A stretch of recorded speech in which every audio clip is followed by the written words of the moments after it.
নমস্কার বন্ধুরা, প্রীতিলতা হেসেলে তোমাদের সবাইকে স্বাগতম। আশা করি তোমরা সবাই এই গরমে ভালোই আছো, কেউ খারাপ নেই। তো আমি আজকে রান্না করব ডিমের কোপ্তা বানিয়ে কারি করা করব। তো ডিম তো সিদ্ধ করে আমরা সবাই খাই। ডিম সিদ্ধ করে আমরা রোস্ট করি, ডিম সিদ্ধ করে আমরা ভুনা করি, ডিমের ঝোল করি। তো চলো আমি আজকে একটু অন্যরকমভাবে ডিমটাকে রান্না করি। তো তোমরা আমার রেসিপিটা দেখতে থাকো। এই রান্নাটা করার জন্য আমি যে উপকরণগুলো নিয়েছি তোমাদের একটু দেখিয়ে দিই। আমি নিয়েছি কিছুটা টক দই, নিয়েছি অল্প একটু রসুন, কাঁচা লঙ্কা, আদা, টমেটো আর পেঁয়াজ তো আমার লাগবেই। আর নিয়েছি অল্প একটু পোস্তা, আর নিয়েছি এখানে অল্প একটু কাজু আর চালমগজ, আর লাগবে একটু গোলমরিচের গুঁড়া।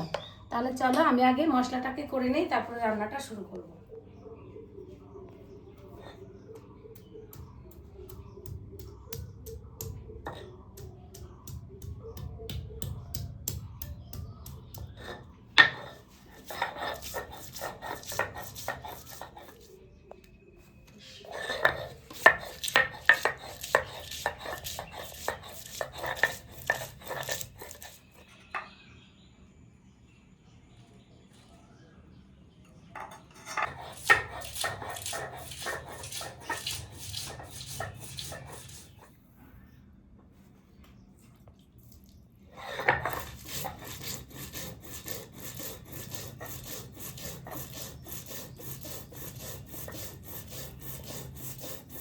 প্রথমে ডিমটাকে ভেঙে ডিমের ব্যাটারটাকে তৈরি করে নেব।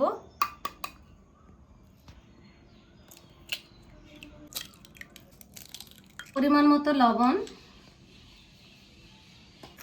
অল্প একটু রসুন বাটা,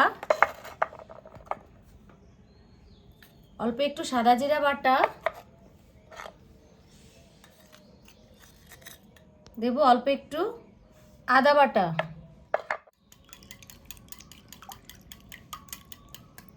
ডিমটাকে আগে কোপ্তা বানানোর জন্য একটা ফ্রাই প্যান লাগবে। আমি উনান জ্বালিয়ে ফ্রাই প্যানটা বসিয়ে দিয়েছি, একটু তেলও দিয়ে দিয়েছি অল্প করে।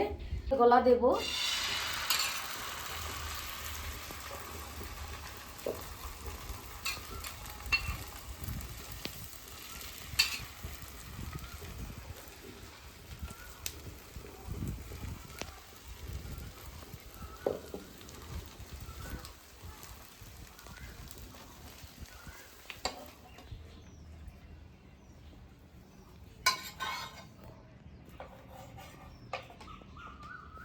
আমি এগুলো ডিমের যেই দেখো একদম পাটিসাপটার মতো ভেজে নামিয়ে নিয়েছি। এবার এটাকে আমি পিস পিস করে কেটে নেব।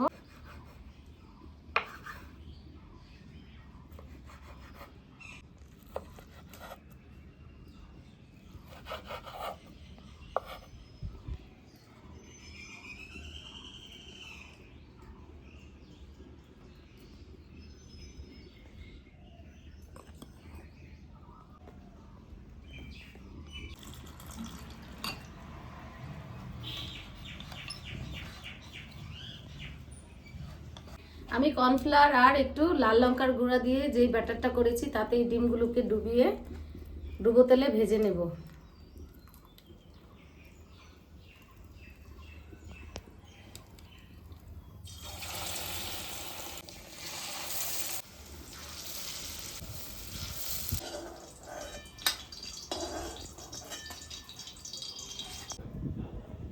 আমার ফোড়নটা কিন্তু ভাজা হয়ে গেছে, তাই আমি পেঁয়াজগুলোকে দিয়ে দেবো তেলের মধ্যে।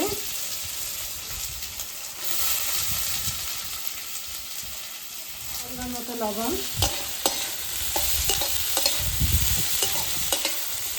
কিন্তু দেখো পুরো ভাজা হয়ে গেছে। এই অবস্থায় আমি একটা টমেটো কেটে নিয়েছিলাম, সেটাকে দিয়ে দেব।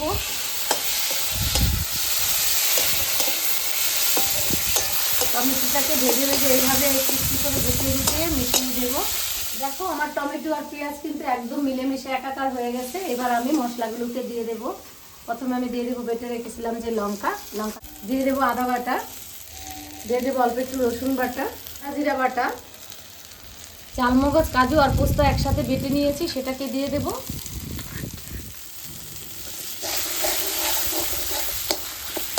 এই রান্নাটায় কিন্তু আমি হলুদ ইউজ করব না, রান্নাটা একটু সাদাটে টাইপের হবে, তাই আমি হলুদ আর দিচ্ছি না।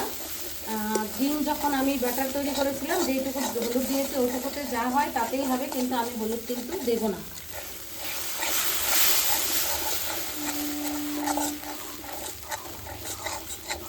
মশলা কষানো হয়ে গেছে, আমি এখানে যে টক দইটা নিয়েছি ফেটিয়ে সেটাকে দিয়ে দেব।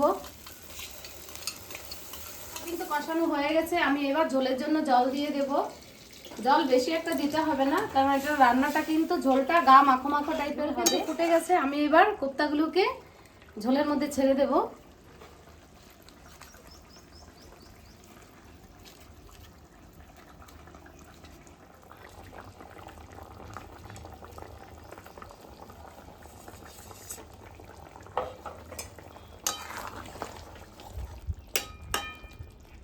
আমি এখানে একটু গোটা গরম মশলা বেটে রেখেছিলাম, সেটাকে দিয়ে দেব।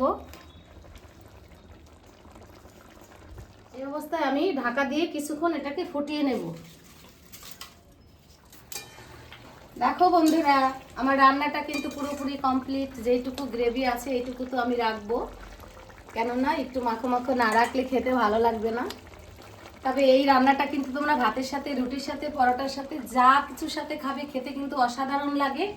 তো আমি এটাকে নামিয়ে নেব।